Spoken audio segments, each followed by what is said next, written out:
All right, how about, all right, there we go. Ready? All right. We'll go ahead and call this committee meeting into order. This is the Public Services Committee meeting. I'm your chair, Josh Woods, and on the committee is Councilman Joel Daves and Councilman Corey Penn. Today, what the purpose of this meeting is to walk through, answer any questions for a contract that we have on the agenda. On that contract dealing with transit and bus service that the city of Mobile utilizes and contracts for. Currently, if no one's watched the news lately or read the agenda, currently we have a contract up for review and also for approval by the city council to a contract between the city of Mobile and Port City Transit LLC, which is an entity of a company VIA for public transportation to run our bus system.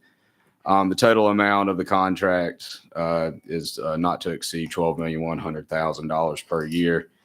And with that being said, I will turn this over. And I know there are some questions from council members that we've kind of talked through individually. Would like to ask that we'll, in normal fashion, we'll start with the committee members and then roll out to the other council members. I'll turn this over to Mr. Collins just to kind of briefly tell us where we are, how we got here, and then we can ask any questions moving forward. Yes, sir.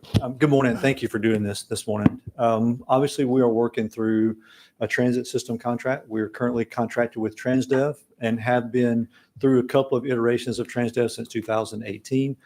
That contract, as we know it, expires on September 30. It originally expired on June 30. We did a 90-day extension to get us through a bid process to where we are today. And we've completed the bid process. We went through a review of all of the bids submitted. VIA Transportation was the highest rated vendor who submitted proposals for the RFP. So that's what's gotten us to the contract and discussions that we have today. Rhea Shaw with VIA with their team is here with us today. We have their team available remotely as well. Jacob Lawrence in the finance department has done a substantial amount of the work on the contract itself and the discussions back and forth, as has our legal team and Charlena upstairs. So that's kind of where we are in just a nutshell, a recap of that. We'll be glad to answer any questions or work through details that we need to. Obviously, we know that this is a big decision. There's a lot to consider with transit. We also know that the calendar is what it is. There have been some specifics that we just had to work towards some deadlines. So that's kind of where we are. The specifics, just as it relates to the 12.1 million, the total of that would be, the system will be 12.1. 4.1 of that would be anticipated federal awards that VIA would be our partner to obtain and manage. So the city would be effectively paying 8 of the 12.1, with the other 4.1 being in federal awards that we've gotten parts of over the last couple of years. Not up to the 4.1, but they're confident that they can work through and get to those numbers. So that's how we arrived at where we are. And with that, we'll be glad to kind of engage questions and make sure that our team's available to answer those as they come to us. Thank you. And then Rhea, you said, do you have maybe like a quick 60-second overcap and overview of who VIA is, what you do, why you do it, and if you like doing it? Yes, absolutely. Good morning. It's really nice to meet you all. My name is Rhea Shah. I'm a regional vice president at VIA. VIA is a provider of public mobility solutions. We are very passionate about providing the software and the operations to help communities get to where they need to go. We have 700 municipal partners around the world that we work with, including directly operating public transit systems, consisting of fixed route, microtransit, and paratransit around the world. Here in Mobile, we've been delivering the very successful MOGO service in partnership with the Mobile Chamber of Commerce for the last year and a half. It's a very successful service, helping people in particular get to the employers of Airbus and Austal here in the community. We're very excited to be here and work with you all. We think there is a phenomenal foundation of transit here in Mobile, but we think that there's also continues to be a lot of opportunity to make sure that the network meets people where they are and helps them get to where they need to go. Less than half of Mobile's residents today live or work near a bus stop, which means that it's very difficult to currently use the bus to get to where you need to go. We have a very exciting idea that we would love to work with you all over the next 9 months, work with you all, work with the community, work with the employees of the Wave today to better understand the network and get out into the community to really shape our vision so that we can have a transit network here in Mobile that meets the needs of people to get to where they need to go with a reasonable transit time and get to places where they need to go very safely. So again, we'd be honored to work with you all and get to know you all better as well over the coming years as we work together on transit in Mobile. Thank you, Michelle. And then Yeah. just for clarification, obviously there's words out there. There's paratransit, there's a fixed route, there's microtransit. What you're currently doing today with MoGo, that would be more of a microtransit. Is that kind Correct. Here in Mobile, we are providing a microtransit service, which is effectively an on-demand form of transportation. Awesome? Thank you. Yeah, of course. With that being said, just A question. yes, sir. So, I understand that you have 700 dealers around the country. What's the closest one besides the chamber that's near Mobile that you all work with? Yes, we operate we provide the software over in Baldwin County for their system. I believe that's quite close to here. Up in Birmingham, we partner with the BJCTA, the Birmingham Jefferson County Transit Authority, for their microtransit service there. Over west in Baton Rouge, we partner with Capital Area Transit System on their microtransit and paratransit service as well. So just a few examples in the area. So Baton Rouge and Birmingham is the closest ones to here. And Baldwin County. Okay, so I'm just saying for size of Mobile, would you about to look to take over? Yes, What size in the city, Birmingham? it's two close examples. Yes, Okay. yes, All right, thank you. yes, absolutely. Alrighty, and I'll go ahead and I'll turn this over to Councilman Daves for any questions that he may have, and then we'll roll to Councilman Penn and then open it up. So, I defer to Councilman Penn. Councilman Penn. Thank you, Joe, and thank you, Chairman. I'm gonna make this very simple. And hear me. We're on a time frame, and I already presented what I would like to see, and it's not in here. So it's simple. I'm not voting on anything today. If what I asked, because I can't direct what I asked to be in, and I believe it was okay. So it's simple. Thank you. And then just for clarification, Councilman Penn's ask was over the course of the process was changing the term of the loan agreement, the transit agreement from a 3-year term followed by a 2-year term with the option for a 2-year, and then also I think language regarding council approval for the I guess for what the approval automatic, instead of an automatic renewal for the 2-year term, it requires council approval. Is that right? That's correct. So let me make sure I understand it. It's going from an original 5-year term to an original 3-year term With an option for a 2. with a. But we always use since we've been doing the transit, this the same numbers, years that we always use. And that's what my request was. That's what I would like to see. I can't control any of what my colleagues would do. I think this is a simple request that I asked. And with a 2-year renewal, but the renewal has to come to the city council. Yes, it has to come before the city council. Right. So just because as a follow-up to that, so we fully understand that. The proposal that was done was obviously the 5 and the 5-year renewal on the original RFP that went out.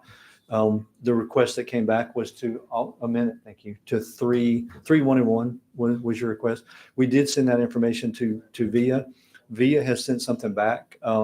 Their concern was doing a 3 and then a 1 and 1 for the amount of investment that's going to take to do that, because they know that 9 months of that 3 years is going to be there will be no changes whatsoever, just the opportunity to go back and renew the system or review it as it is. So their proposal back was a 3-4-3. Obviously, this is part of the negotiation process. So their request, instead of doing a 3, 1, 1, and 5, was to do 3, 4, and 3 based on the investment that it would take. Again, I'm sure there's some wiggle room. That was just their But- request. No, thank you. Councilman Joe Days, I already gave the request. And let me ask our attorney. When we put a bid out, right? I know the administration works on that. They get a bid, they work on these different things. But does it have to come for council to get approved for all that? We have to approve it. Does the bid have to be No, approved? or we the approve the has to contract. be- Yes, contract. has to So be it can't approved. go forward without the approval of the council. No. Okay, so this is what I'm saying. And we already gave the request. I appreciate all the work that everybody has done, and I appreciate every aspect of it. And I'm grateful for VIA being here. I'm grateful for the MOGO program, but we can't be rushed in the process when I represent my whole district. I can't receive something and say, okay, well, since we put this together, it's done. We have to go forward and look, and I don't agree with it. And so today, y'all can have all the discussions you want to have, but if I don't see it in, Corey Penn will not be voting on it. Thank you. How do the 4-3? Mr. Collins, what will happen if,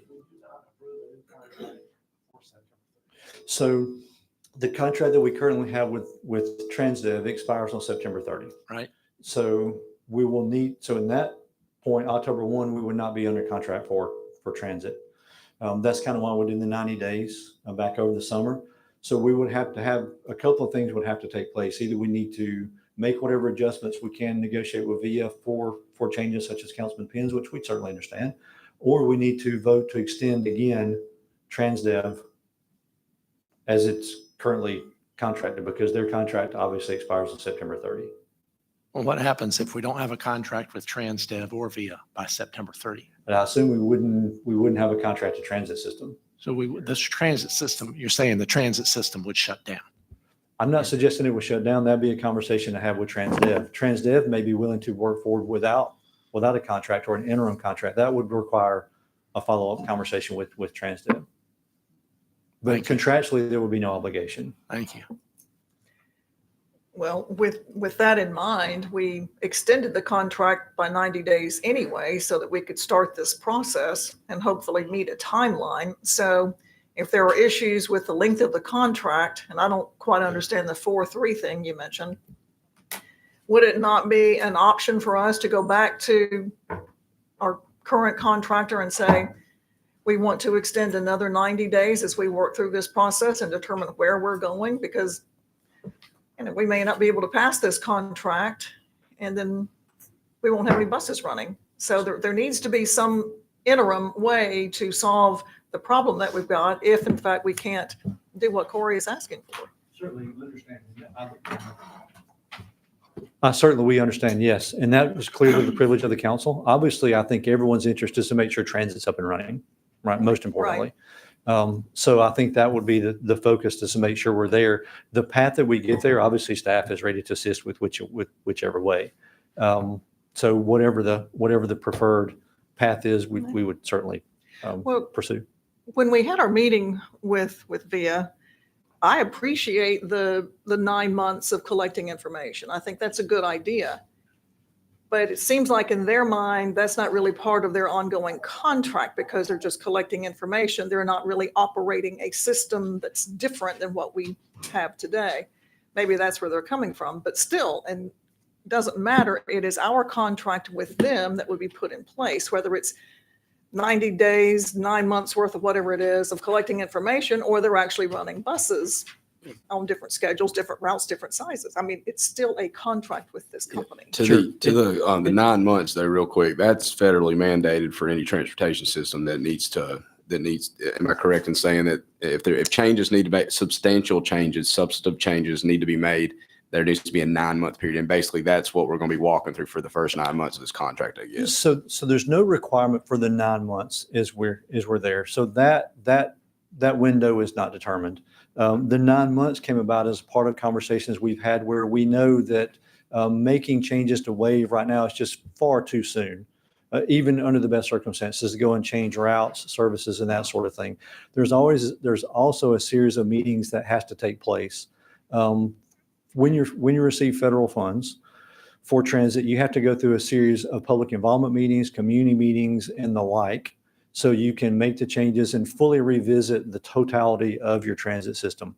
The conversations with VIA were that it was believed that it would take about 9 months to go through that process, make any changes, spin up what needed to be done, if there was rebranding and that sort of thing. So the 9 months was a working window of time to complete that task. And then within that, the 3 years would have been, you really then have about 2 years to operate the new system as we know it. So there's no discussion about it not being part of the full contract. It's just the window of time anticipated to make sure we meet all of the thresholds and do due diligence on the transit system itself. Okay, and then one more thing on the so it was brought to VIA. Just back to Councilmember Penn, his comments. It was brought to VIA suggestion or asking for the 3, 1, and 1. I guess the response back was due to the investment that we're going to make, we'd like for you guys to consider a 3, 4, and a 3. That's where we're at on that discussion, I guess? Yes, sir. Is a 3. And those are all part of negotiations. I don't think there's anything that can't be worked through. Again, that's their counter to a request. Because I get, and this is just Councilmember Woods' opinion. I don't want to throw the baby out with the bathwater. We've done a 90-day extension to get to this point. The proposals were graded, submitted, and provided to the council. Contract's been on the agenda for two reads as of today, and I don't want to throw the baby. If we need to wait a week to get things right, I would prefer to slow our roll a little bit to get what we need out of this, so that we don't end up. I firmly believe, based on the proposal that I've studied, the meetings I've been in, the contract we have in front of me, this is the best option for transit moving forward for the city of Mobile, both from a monetary standpoint and also a potential service standpoint. Seen what they've done in other places as far as increased ridership due to the micro transit option and also the fixed route. In addition, this company's agreed to step in and work with our existing staff per se, or the union that we have in place that runs our transit system. So with that being said, there's a lot. I feel like we're at a good point, but I don't want to throw the baby out with the bathwater. So if there's anything we can kind of do consensus wise, and I'll jump to Councilor Penn. I know he wants to say something, and then we'll jump over to Mr. Reynolds, and then we'll just keep this rolling. So that we can hopefully get to a solution by the conclusion of this meeting, we know where we're going for. So. Sure. And so may I interrupt for just information I just got? So in communications, because VIA hears what goes on, they just communicated here that they will agree to the 311 contract. So that up here, other than it being written in the language, we have a verbal agreement from them as of this meeting that they're observing to do that thing. So that's one thing off the table. Can we amend it? Yeah, we'll have to amend, I guess. I guess by 10:30 we'll need that. Amend the contract. We can amend the contract written, or we can express it verbally when it comes I time think for we the need to read, do and it. we can do that. So as quickly as we can get it written. Thank you, Mr. Chairman. And I think I commend VIA on making that decision. And I agree with you. We shouldn't throw everything out the bathwater, but I was just letting them know. And I agree, if we need to wait a week to make sure that we have all these things, but I want everybody to understand that when we receive this information, we represent a district. I have to, and I represent staff, workers. I represent the people who are riding this, and this is a major decision from the city of Mobile. And to just move forward with just anything, we got to make sure it's right. So thank you for VIA for making that decision. The second thing that I did want to discuss is to make sure that I think in the wording, and maybe you can help me, it was optional. All the employees would be transferred, right? All right. Did it say optional in there? So the employees will be transferred. That was left an optional so that they could be brought in. I will tell you that the VIA team is here already making job offers. They're already meeting with staff. And in fact, they were here yesterday to go through the process to make sure that every employee of TransDev, of the operational staff, is offered employment. And I believe they're here doing that. I think they already started background screenings and drug screens to make sure they're going through that. So they're moving forward. Part of their challenge was or is that those employees would be employees of a new company on October 1, and there's a window of time it takes just to transition them. But they are here already doing that work to make sure that all of them are able to be brought forward. And I'm grateful for that. My concern is anytime you have a contract in place, you want to make sure every detail is very important, which is I'm not a lawyer, so y'all know better than I, but I think words are I am a person who understands that words are very powerful. And so for me, I understand why the optional was in place. I would prefer having what that optional declares. So from the standpoint of if you don't pass the background check or if you don't have these things in place, then that's the optional part. Outside that, then we will accept all the employees. So when you just say optional, you give the person, I don't know what that optional is. I don't know if that means that I don't like you. I'm not just using an example. I'm not saying this. We deal with these issues and challenges. I don't like you, so that's optional. No, or I heard some things from prior supervisors, so that's optional. I would rather have the optional is this. You don't pass the background check. You don't pass our policies and procedures. That's the optional part. Right. I understand, and we can work to change that language. What all I'm expressing is they've taken the optional to go ahead and offer employment to every employee. Yeah, I'm grateful for that. So if we could put that just in the contract, just being going forward, I would like to see that in the contract. And then, so I know this has nothing to do with VIA, but with TransDev, have we heard anything from them regarding the time and work that the employees, their vacation time, what's going to take place with that? So we have had communications with them, and the standard practice is their vacation and leave time would simply be paid out with their last paycheck. It wouldn't transfer to a new employer, so they wouldn't lose anything. Whatever those balances are, they will be compensated on their last payroll. So that has been agreed on from the company.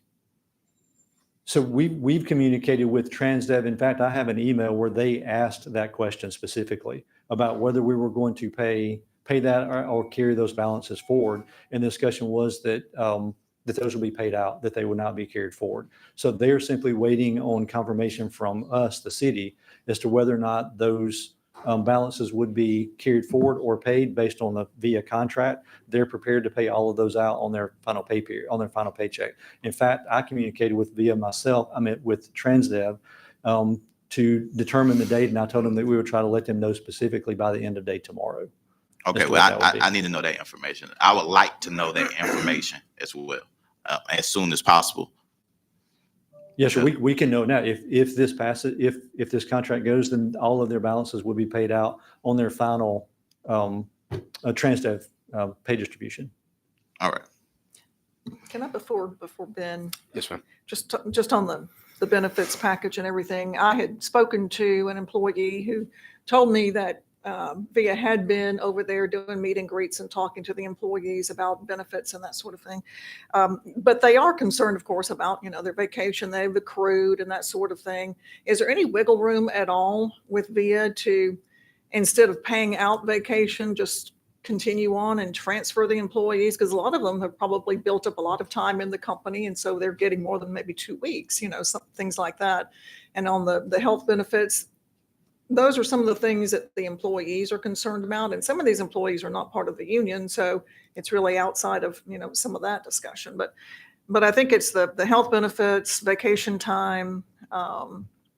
Those are two of the things that, they are concerned about. Of course, a new company, and they've been through a lot of changes over the years. One of the women that I was speaking to had been there a long time, and she's seen a lot of changes, and it's like, here we go again, which, it's just the way it is in private industry in particular. But if we could talk to them about these benefits and vacation time, all those things for employees, I think that would help resolve a lot of these concerns that the employees have. And I know we have someone coming to speak to us during the council meeting who's going to have some questions about salaries and jobs and probably health benefits as well. Understand. Yeah.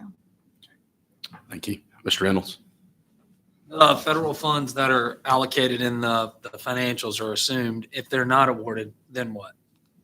So if they're not awarded, the city would not be under contract with that. We would simply pay via a flat rate per month. It would be Via's responsibility to collect those funds, and they've expressed every confidence that they will be able to do so.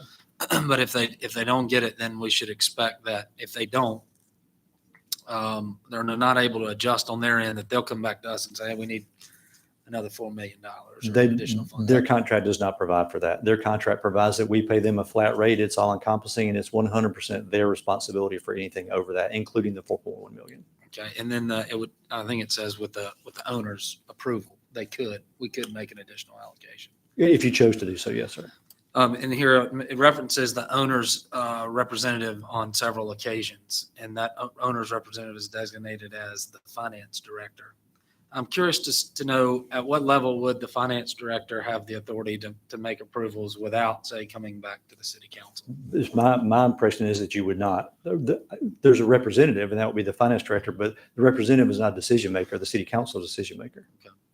And I guess if there was a substantial change to a contract or change order or something like that, it would have to come to the city council. Any change, yes, sir. Any change, okay. And then Mr. Carba, in your opinion, that That is correct.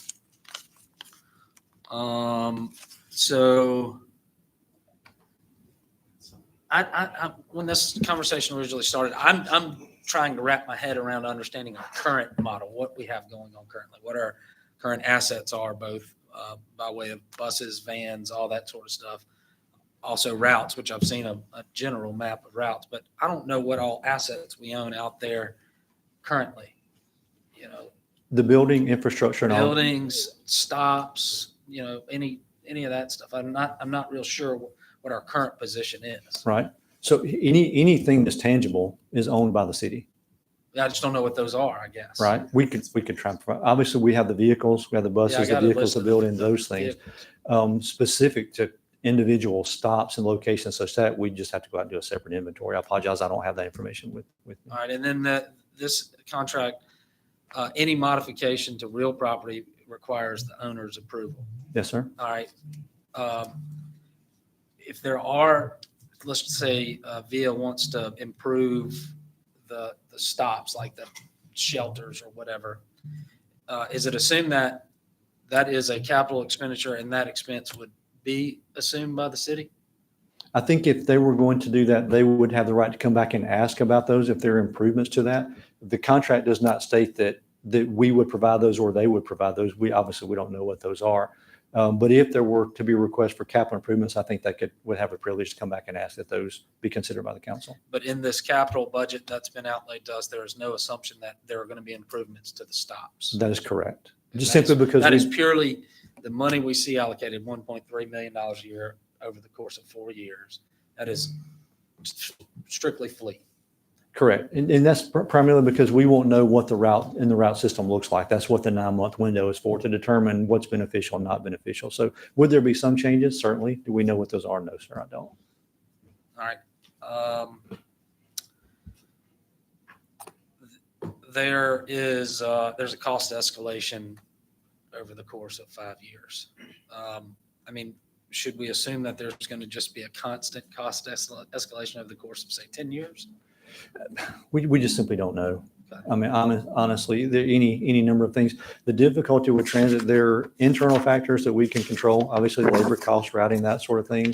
There are external factors. There could be changes in federal grant awards. There could be changes in fuel costs, things of that nature that we just wouldn't have the ability to forecast today. Okay, the reason I ask that is because there's the desired result that's outlaid in the contract. It basically says everything except reduced transit cost. So is there a goal that we mutually have? Of course, we want to expand ridership, and make it more productive or efficient and that sort of thing.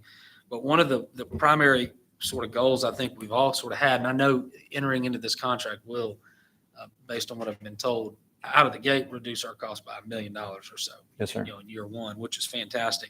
But I think over the course of, say, a 10-year deal, I think one of our goals should be to reduce the cost of transit.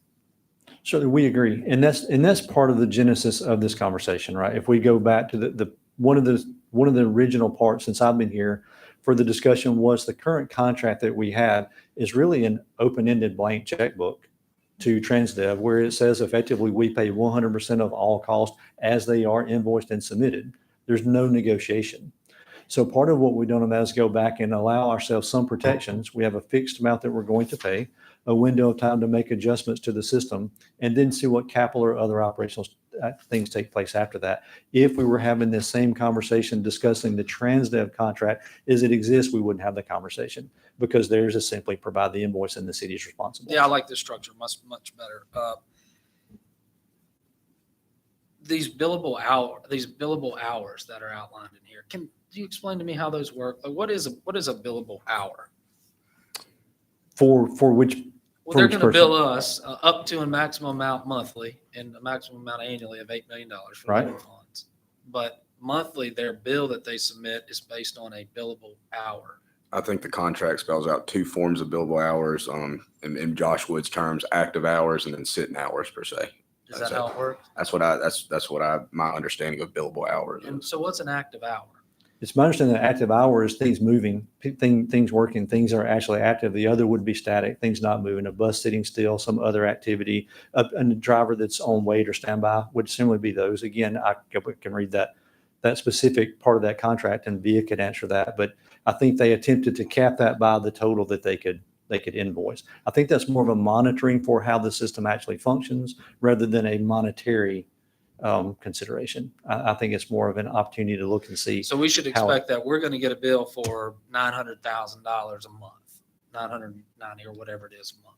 Yeah, I would expect, yes, sir. So that would be the expectation. Okay, and then these monthly reports that y'all are going to get, the finance director and city staff, that they're going to get.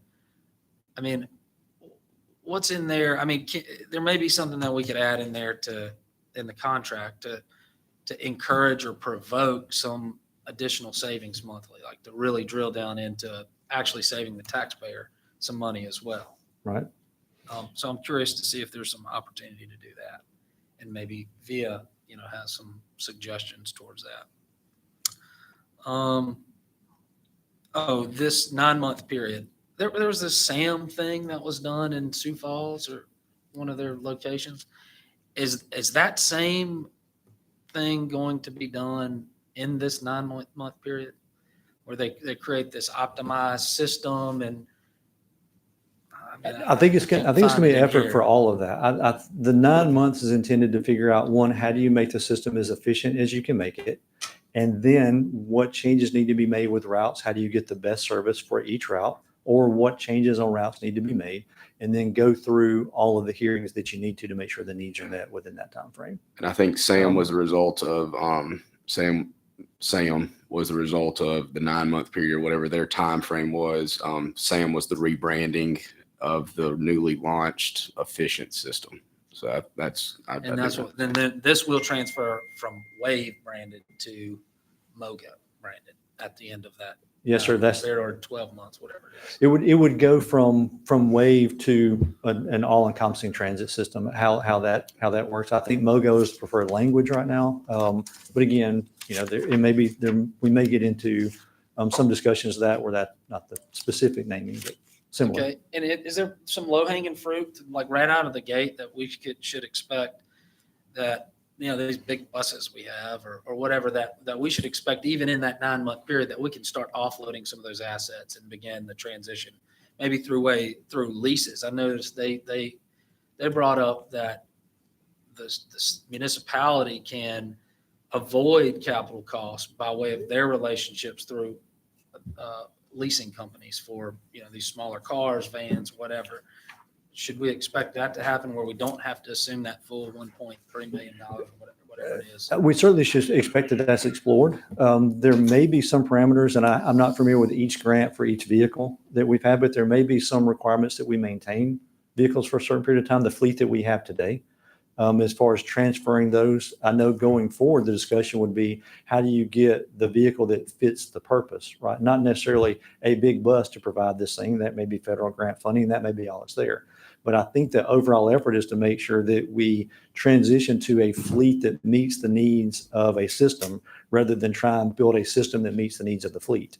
And I think that's where we are today. And any opportunity that we can, as a city, avoid having to purchase those vehicles, or the vendor VIA is going to enter into some lease agreements where it's beneficial to them, I would say is in our best interest. Would you agree with that? I would agree with that. Okay, and I wonder, just from VIA, what the effort is going to put forward to that. I mean, they're already working, they're already doing a lot of work. They Sure. probably have some idea. Is there an expectation in the first 9 months or the first year that they're going to enter into some lease agreements that are going to fulfill this short-term need for these smaller vehicles? I think that would be the intent. Again, I think the effort is going to be build a system that works and put vehicles that support that system rather than purchasing the low-hanging fruit vehicles, so to speak, and building a system that fits around the vehicles. I think it's going to be a 180-degree turn from what we have today. Okay. And the digital aspect of this looks like it's going to be great, tremendous, great change. I wonder how it would work for people who don't have, they're not very tech savvy, let's say. How do they work? I mean, they get a coin or a ticket or something? There would still be able to be a call-in service. There'll still be able to do the standard before you got into that technology, whatever they need to do, you could call them, place a regular call. You'd have mapping and that sort of thing. So it wouldn't be only digital and only by the app. So a fixed route bus comes through and, Miss Betty is going to the bus stop and she doesn't use a phone or, have any digital payment or whatever. How does she pay? Hey, the bus takes cash. Shakes cash. Okay. And that was what, just touching on that, that was a topic in prior meetings, kind of working through it is across the system's going to work for the person, because that was my exact question. My great grandmother can't log into her phone. If she does, she's sending pictures to other people. So I mean, so that's how does the technology and hailing a ride and paying for a ride, how does that keep up with the fact that we do have tech savvy or less tech savvy individuals in the world? And numerous ways. There's a call center, but obviously the call center being staffed, trying to transition as many of those calls that normally would happen over to a technology booking system, whether that's the internet, whether that's an app, whether that's maybe scanning a QR code that takes you to a thing.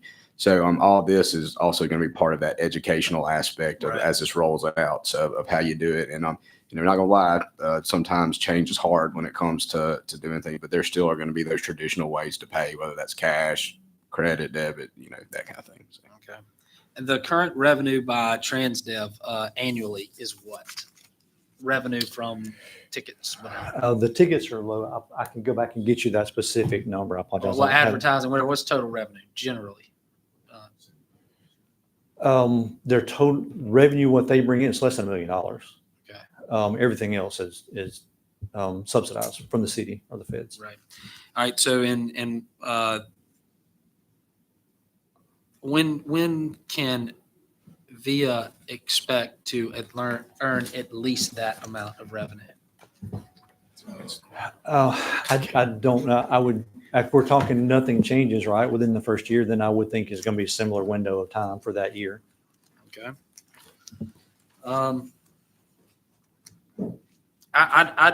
I still think I have a little bit of reading and stuff to do on this contract. What are the implications of not approving it today? I mean, this may need to come from VIA. That I know they're actively working. I'm not saying that I'm looking for a way to not approve the contract or kill it, but I'd like a little additional time with the contract itself to make sure. So if we held it off a week, what would the impact be, if any? I think the biggest challenge, and obviously if it gets held off for a week, then it gets held off for a week and the Sure. conversations are there. I think really there just needs to be some sort of reassurance to the extent that we can, that we're talking about moving forward with the contract. We're looking at maybe some minor language or changes.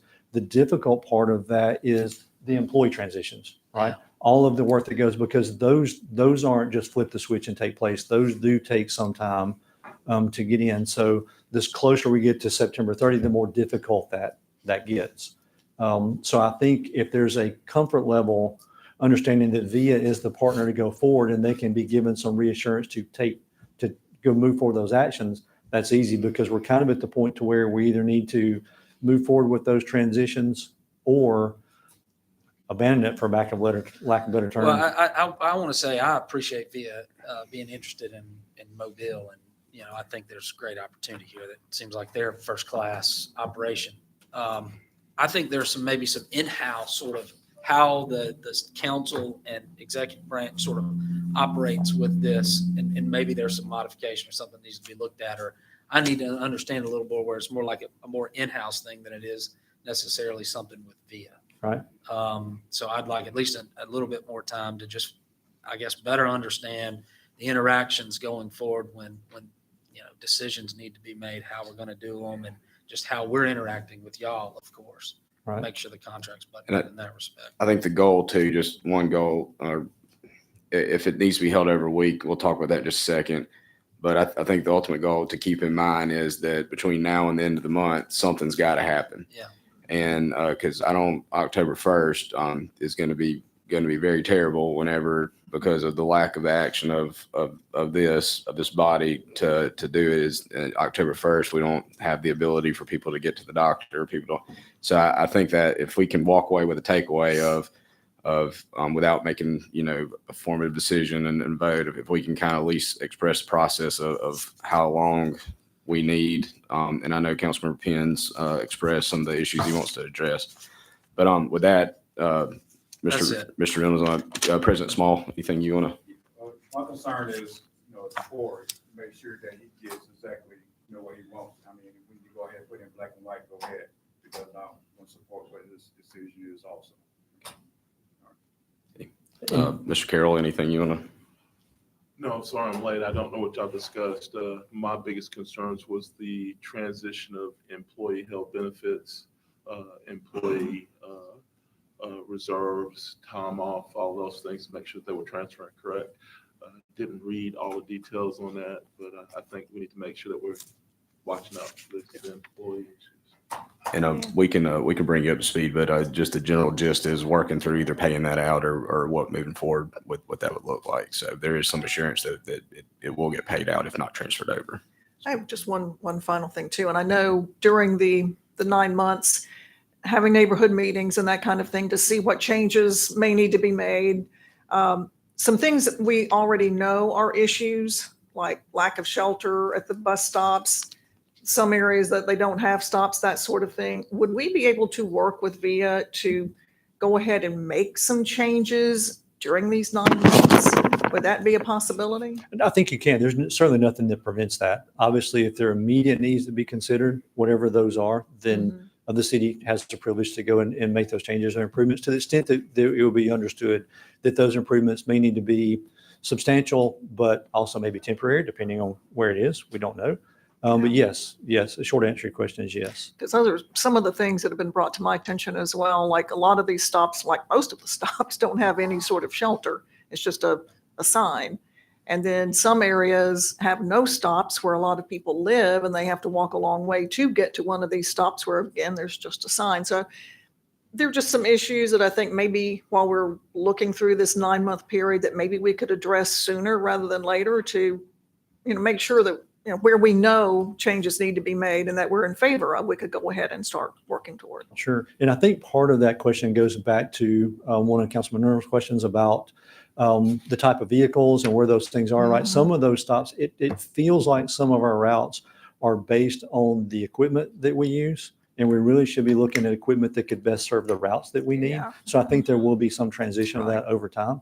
On the 311, they've already agreed to that. Councilman Penn, if I can get with you and just make sure that we're clear on the language you want for those employees, we can go and get that drafted. So that would be relatively simple to do. And then everything else, I think operationally, nothing that's been discussed today is anything outside the scope that we couldn't address for sure. Okay.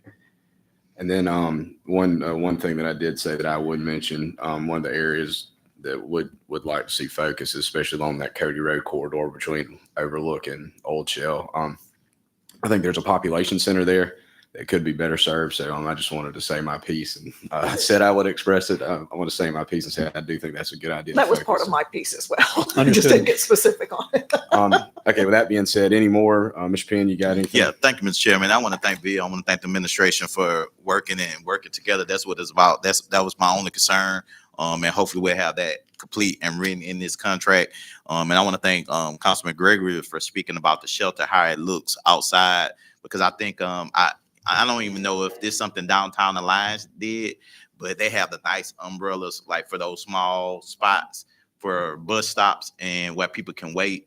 I think that's something that we would love to see, just getting like what would be the cost for those type of things like that in this 9 month to look at and see what Sure. ways that we can make it better. But thank you so much for the work that you all done. And I look forward to seeing the information that I requested in the contract. Thank you, Mr. Chairman. Mr. Chairman, Yes, sir. Mr. Scott, I know that Councilman Penn had came last week and discussed these issues. Can you let us know when you'll probably be talking to Councilman Penn, but we'll be repeating the same thing next Tuesday? Certainly. So for the two, obviously, we sent that request to VIA on the 311. They've had that for a week. I apologize it went in there, but that's just negotiating back and forth. But they're paying attention and they saw that today. So that one's addressed. The language I'll get with Councilman Penn today. We'll make sure we get it worded exactly as there. That's probably one line, maybe two. So all of that language will be complete by the end of the day today. Okay. And Mr. Reynolds, do you think over the course of next week, as far as the confidence of voting on the I'll contract? have whatever conversations I need to have between now and then. And if there are any amendments that need to be offered, I'll discuss them and we'll offer them up. Sounds great. I do have a question about the 3-1-1 deal. Tell me how that works. There's a 3-year initial contract with a 1-year automatic renewal option It would- and then another 1-year option. Is that So the contract currently says that there's a Five. termination clause in there. So it really, in any point for any substantial reason, you could terminate the contract. I think this would just be a 3-year and then the opportunity for the city council to vote to renew for 1 year at the end of 3 years and then vote for another year at the end of that 1 year. I think at that point, 5 years now, they may be discussions of a longer renewal, but I think right now it's 3-1-1 specifically is. And I think the 3-1-1? I think the 3-1-1 would also, working with that, it also would offer maybe at year 4 where the one's coming up, maybe an option to look at a longer term contract if this body so chose. So, that being said, everybody, any other comments, questions, concerns, positive comments, things, anything? If I may, I just want to say thank you for this. The staff understands. Jacob Lawrence has done a good bit of work on this. Joe's done a good bit of work. Via's been a great partner. Transdev has been exceptional to work with across this process, knowing that there's a transition likely. It's not lost on anyone, staff, any of you, the public, that this is a big decision, right? This is not something you're going to vote on or we're going to walk away from. This is one of those decisions that you're going to have to address time after time and hear about those. So there's been a lot of care to put into that. We just appreciate your time. We appreciate the input. We want to make sure we get it right. With the public understanding that this is not a decision that's taken lightly. And we understand that operationally as well. Absolutely. And thank you, Scott. Thank you, Jacob. Thank you, Joe. And then thank you, Ms. Shaw, for joining us today. And with that being said, we'll close this out. Thanks. Thank you.